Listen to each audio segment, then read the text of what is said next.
Olá, amados, a paz do Senhor Jesus.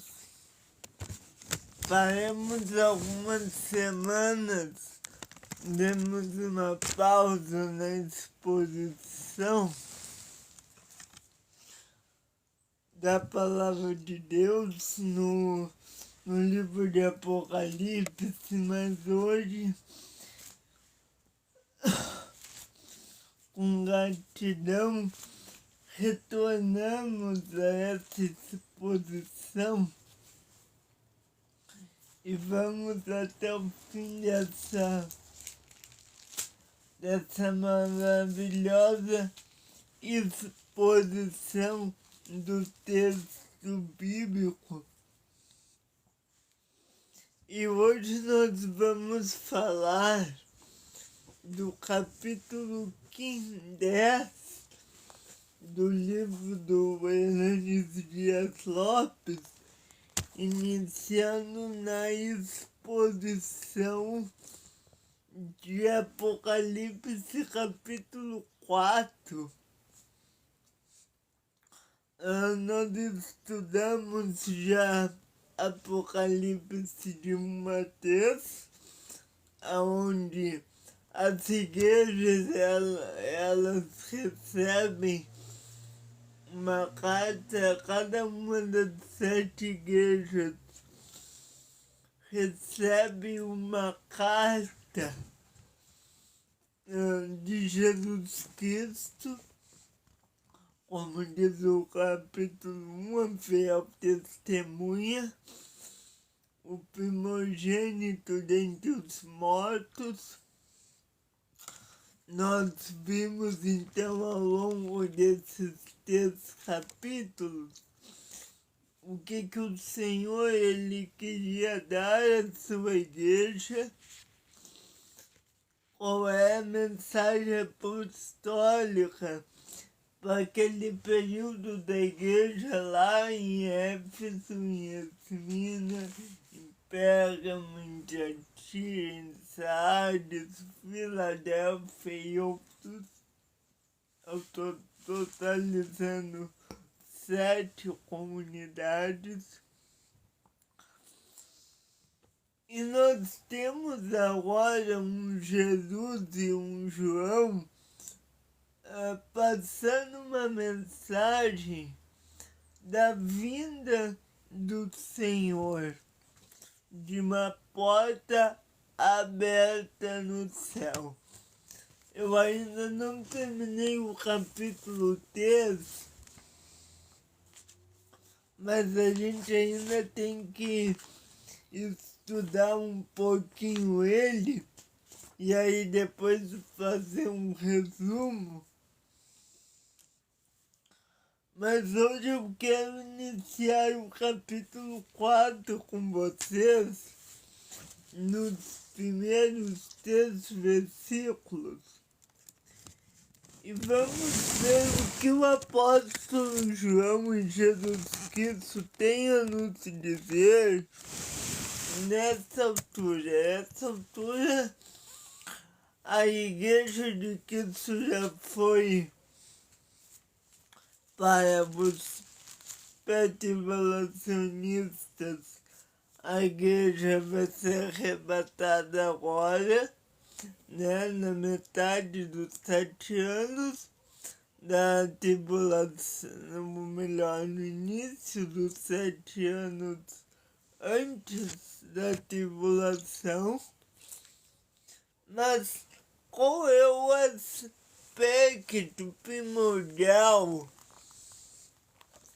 de Apocalipse 4? Bem, no capítulo 3, Jesus termina falando à igreja de Laodiceia.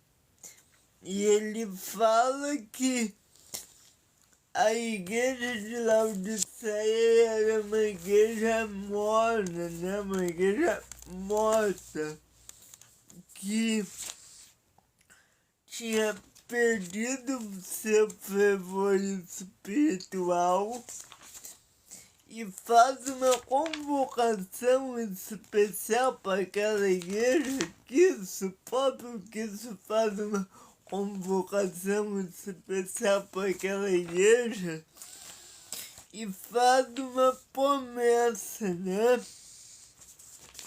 Que ele é a fiel testemunha dentre os mortos, fiel e verdadeira. Então, antes de Apocalipse 4, nós temos Laodiceia. Laodiceia é a pior das igrejas descrita no livro de Apocalipse. E temos que notar que isso tinha toda a autoridade para dar aquelas igrejas, cada um segundo as suas obras. Mas ele salvou por graça. Mas por que Laodiceia não foi salva? Porque ela se contaminou com ídolos. Mas, partindo então de Apocalipse, final de Apocalipse 3 para Apocalipse 4, a gente vê nesse cenário de guerra, de igrejas fiéis, igrejas apóstatas, a gente vê um cenário de Jesus Cristo dando uma esperança para a igreja. E qual é essa esperança? A esperança que ele viria reunir seus eleitos e construir uma nova Jerusalém, que é Apocalipse 21. Então, a promessa de Cristo começa em Apocalipse 4 e termina em Apocalipse 21. Na verdade, ela começa em Apocalipse 1, mas ela passa por Apocalipse 4 e ela tem a sua ascensão, a sua completude em Apocalipse 21 e 22. Certo? E o que Jesus ele disse para essas igrejas?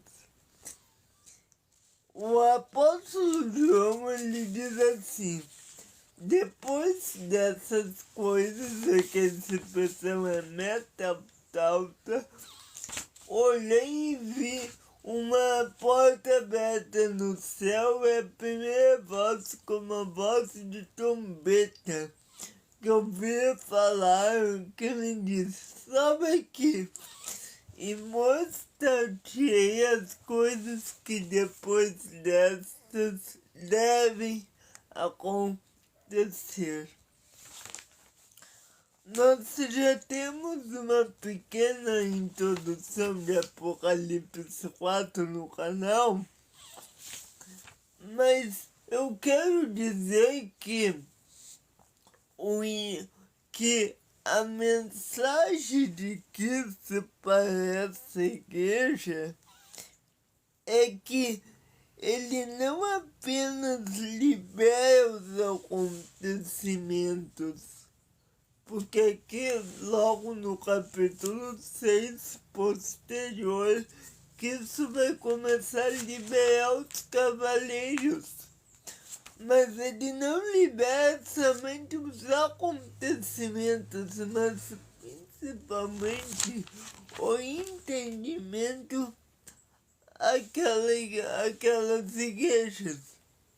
Agora a visão que segue será uma das grandes tensões entre o noivo e entre a noiva que enfrentará até a segunda vinda de Cristo. Porque a igreja de Cristo para alguns ela já foi arrebatada ou ela está sendo.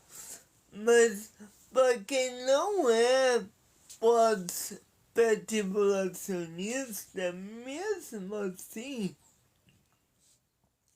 o Senhor está preparando a sua noiva e Ele está trazendo. Ele está trazendo para esta noiva a mensagem dele. Essa revelação inclui a destruição, a revelação do próprio Cristo para as igrejas da Ásia Menor. É uma revelação que inclui a destruição dos poderes malignos. Então, quando Cristo se revela às igrejas em Apocalipse 4, ele está não somente se revelando às igrejas, mas ele está dando às igrejas o poder de ser independentes do mundo. Mas antes de serem destruídas,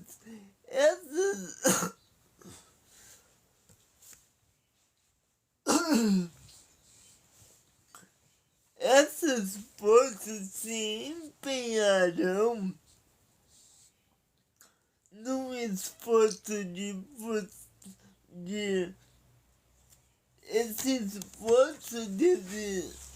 essas igrejas que estão lá em Apocalipse, elas, antes de serem destruídas, essas forças do mal se empenharão num esforço para frustrar os planos do Criador, para frustrar tudo aquilo que o Senhor quis passar para a sua igreja.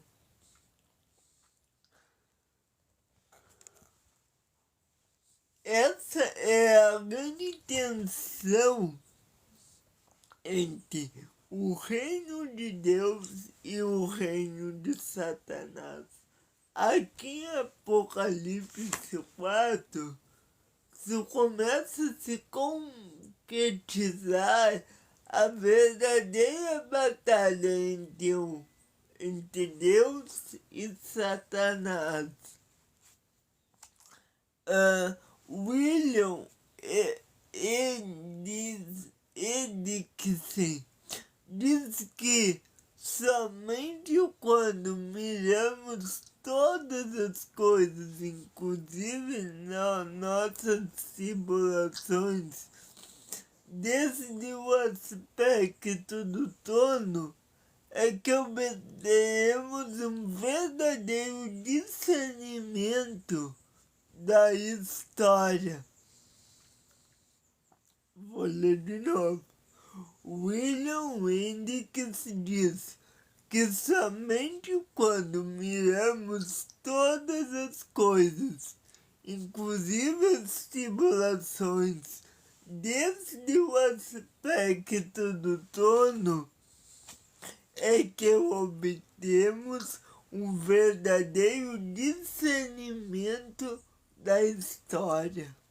Então, para nós entendermos, quem está me acompanhando, para nós entendermos o futuro da humanidade, nós temos que entender o que o Senhor quer para nós agora e nesse futuro. Porque é Cristo que comanda o futuro de todas as coisas, não é nós.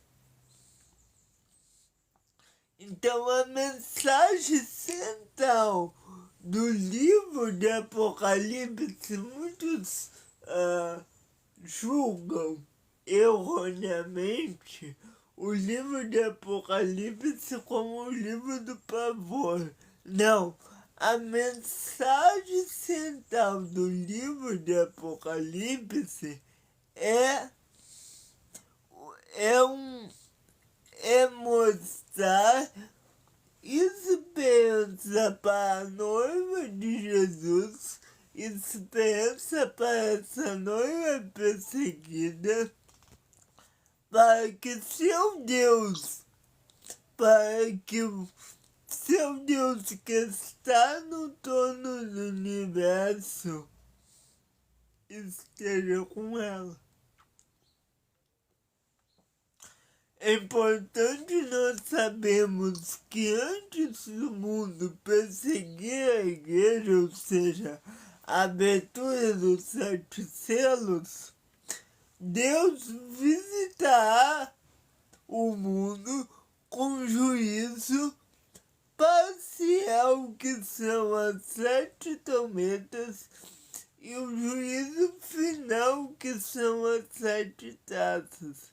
Então, o povo vai estar levando, o Cordeiro vai estar abençoando novamente o povo de Deus.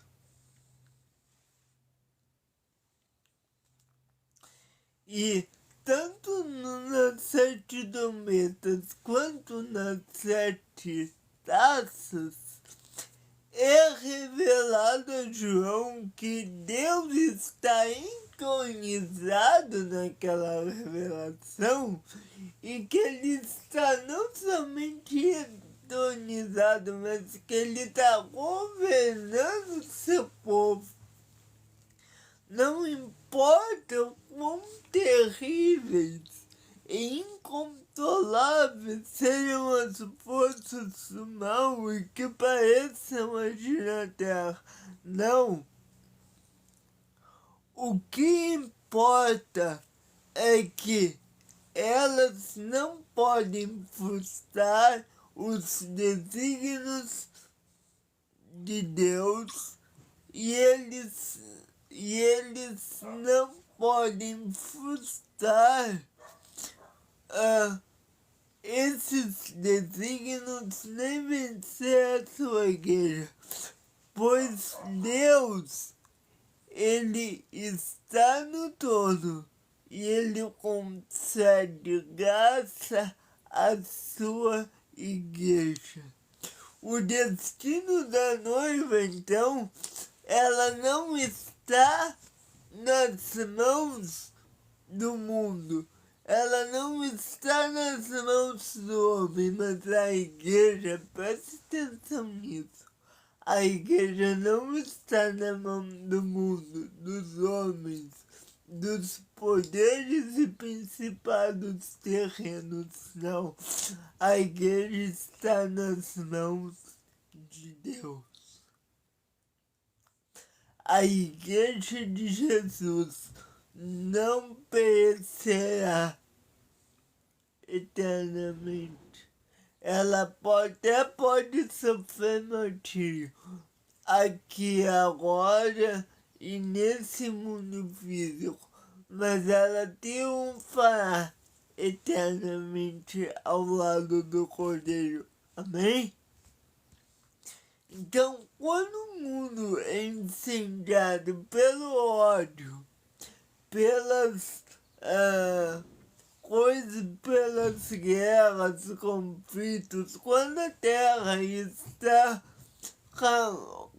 cabalanteando pela bêbada de sangue, o suicida, por remotos e maremotos, a igreja precisa levantar seus olhos e ver que o nosso Deus, o grande Jeová Jireh, ele está sentado no alto e sublime trono. É Deus, é o Cordeiro que governa o universo, que está que é sobre todo nome, sobre todas as coisas, e ele virá resgatar a sua igreja. Qual é a nossa esperança? Bom, no meio de tantas aflições, de tantas adversidades e tribulações, precisamos fixar, isso é, nos agarrar nossos olhos naquele que é o Rei dos Reis e o Senhor dos Senhores, Jeová Jireh, Jesus Cristo. A igreja precisa, não somente quando olhamos de todas as coisas, inclusive nossas tribulações, é que nós percebemos os aspectos do trono de Deus e que alcançamos o verdadeiro discernimento da história.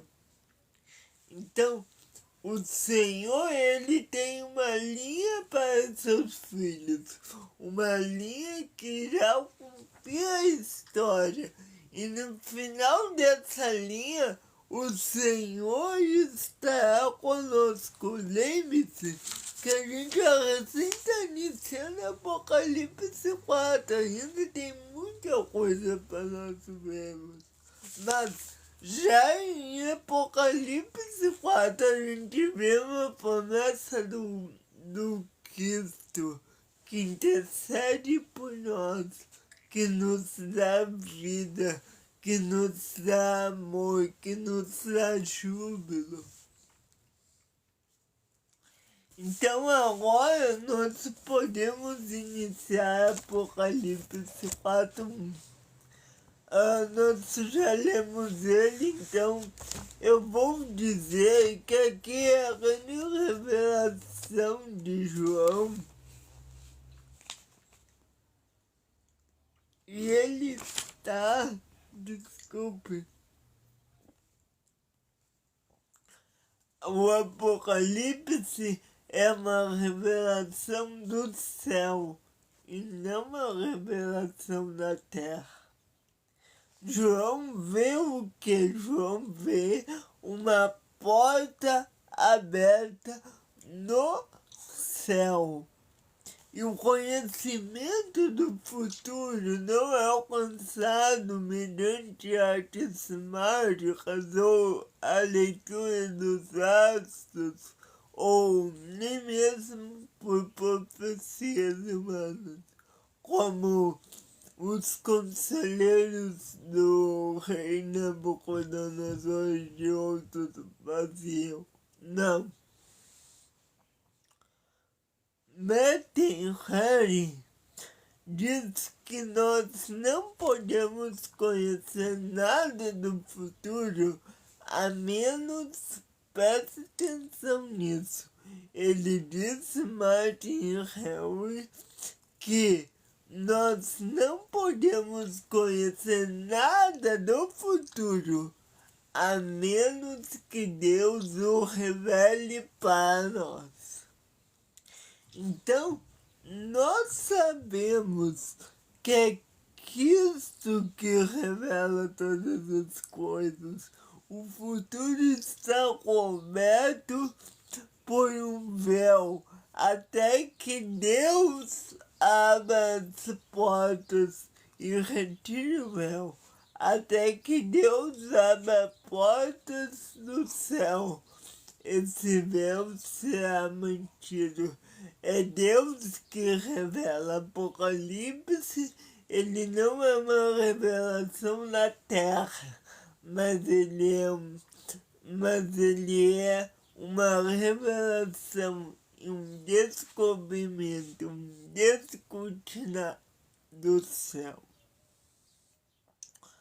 Adolfo Paul disse que o céu não libera apenas acontecimentos, mas ele revela entendimento. Presta atenção. Adolfo Paulo disse que o céu aberto não libera apenas acontecimentos, mas libera também entendimento, pois João contempla o trono antes de contemplar os dramas da história. Então, na época de João, ele não viu primeiro as dificuldades que o homem teria no futuro em relação a ele. Porque o nosso presente hoje é o futuro que é para João.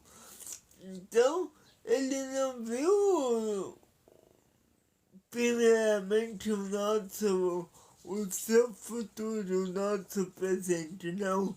Primeiramente ele vê Cristo ressuscitado e ele não libera só acontecimentos, mas ele libera entendimento. João não viu somente o que aconteceria no futuro, mas ele viu por que aquilo necessitava de acontecer.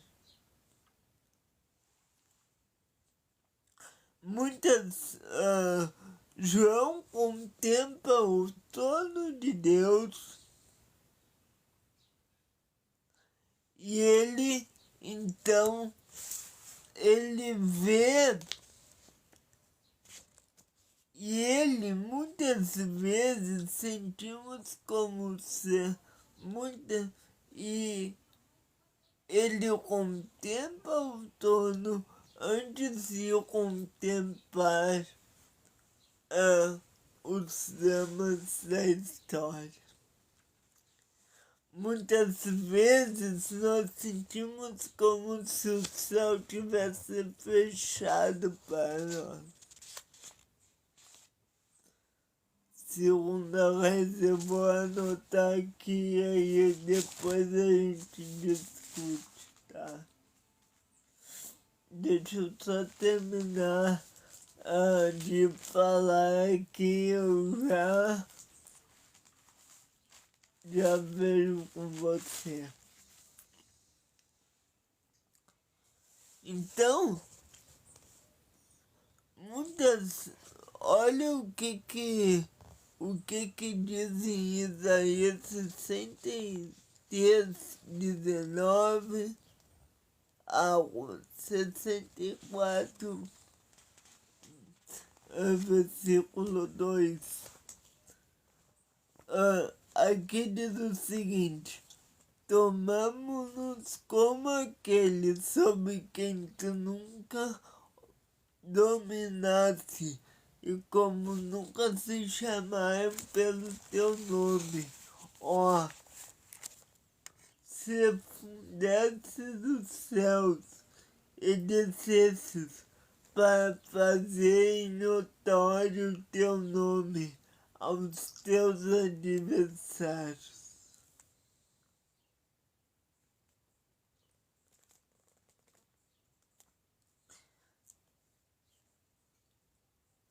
Isaías falou isso porque nós precisávamos entender que Apocalipse é uma revelação dos céus. É o próprio Cristo se revelando para nós. No começo de Apocalipse aparecerá 3 portas mais importantes, as 3 portas mais importantes da nossa vida. Primeiro, a porta da oportunidade, está lá em Apocalipse 3, 8. Eu conheço as tuas obras.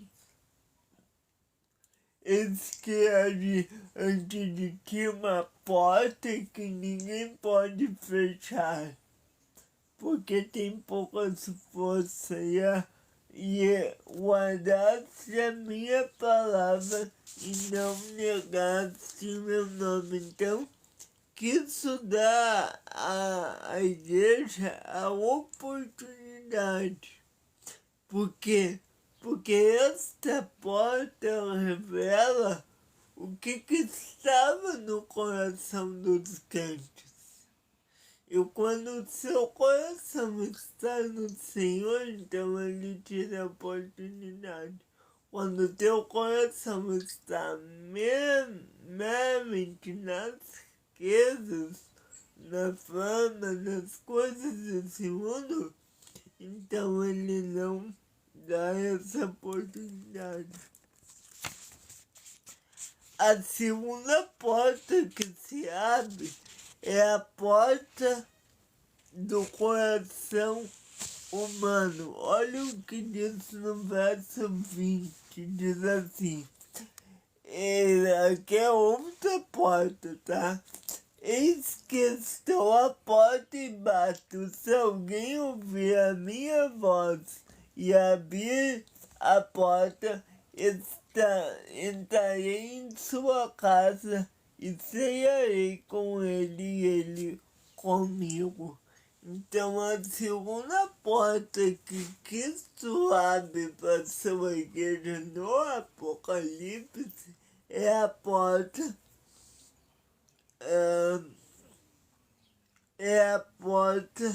da condição do coração humano. Então, Cristo quer entrar e fazer morada em mim e em você. Ele quer que o nosso coração seja dele.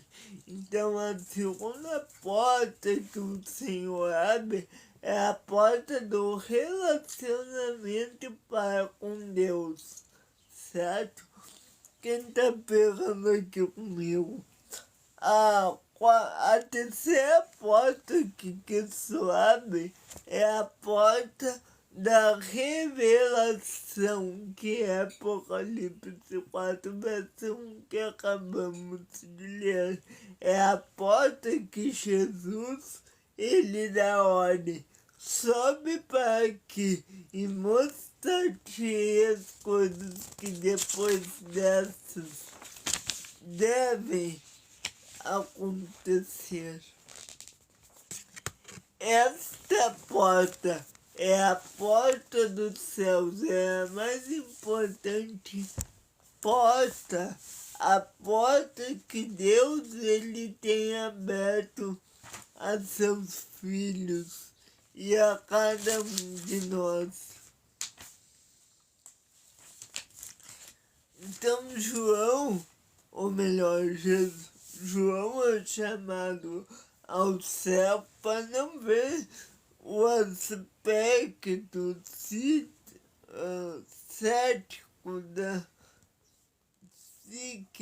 da história. Ele não é história sem fios e sem rumo, mas ele vê que Cristo, eu tô falando devagar e calmo, mas isso aqui é muito empolgante. Cristo, ele está no controle da história. Ele é o que comanda a história, o início, o meio e o fim. Ele é aquele que mostra aos homens que a história não está a ver navios, ela não está sem freio, sem rumo, ela tem o seu capitão. Por isso que ele diz a João, as coisas que devem, não podem, mas devem acontecer.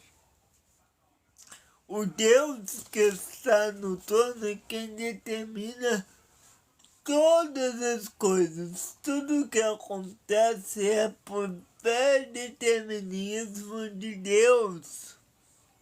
Eu sei que muitos aqui não acreditam na soberania plena de Deus, mas Apocalipse é um livro que mostra claramente a soberania de Deus na história. George Landes diz que não importa o quão terríveis ou incontroláveis pareçam as forças do mal na Terra, que elas não podem anular ou esconder o fato de que por trás do palco Deus está governando o universo no seu todo. Ninguém pode negar que Deus está governando a história a partir do seu todo. É essa a mensagem de Apocalipse 4. O futuro está nas mãos, não do homem. O futuro está nas mãos de Deus. Não precisamos temer. Tudo o que acontece na Terra resulta de algo que já que sucederá no céu. Ouça isso. Tudo o que acontece sobre a Terra resulta de algo que sucederá no céu. A causa está no céu e o efeito da causa se verifica na Terra.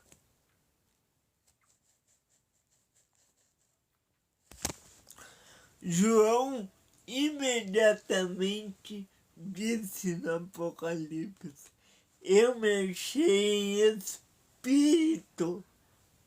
Então, João, ele já não vê com seus olhos físicos, nem escuta com seus ouvidos físicos. Ninguém jamais, né? Isso aqui a gente não pode afirmar com certeza, mas isso eu peguei de um pastor presbiteriano, tá? Ele disse que ninguém jamais viu a Deus. Eu discordo disso e depois eu vou falar o porquê eu discordo. Mas a luz de Cristo, a luz de Deus é uma luz inacessível. E João vem em carne e sangue e não pode contemplar o esplendor da sua glória. João, lembra que ele está na ilha de Patmos e ele está então dando a João a ordem de ir levar essa mensagem. Então João, ele vê o esplendor da glória de Cristo, ele não vê mais Cristo como um homem da Galileia, mas ele vê o próprio Rei do Universo, ele vê o próprio Cristo, e ele, tanto é que em Apocalipse 1, ele diz que ele cai de joelhos diante do Cordeiro, e ele tem uma visão do Cordeiro. A live vai mais de uma meia hora, tá? Então, ele tem uma visão.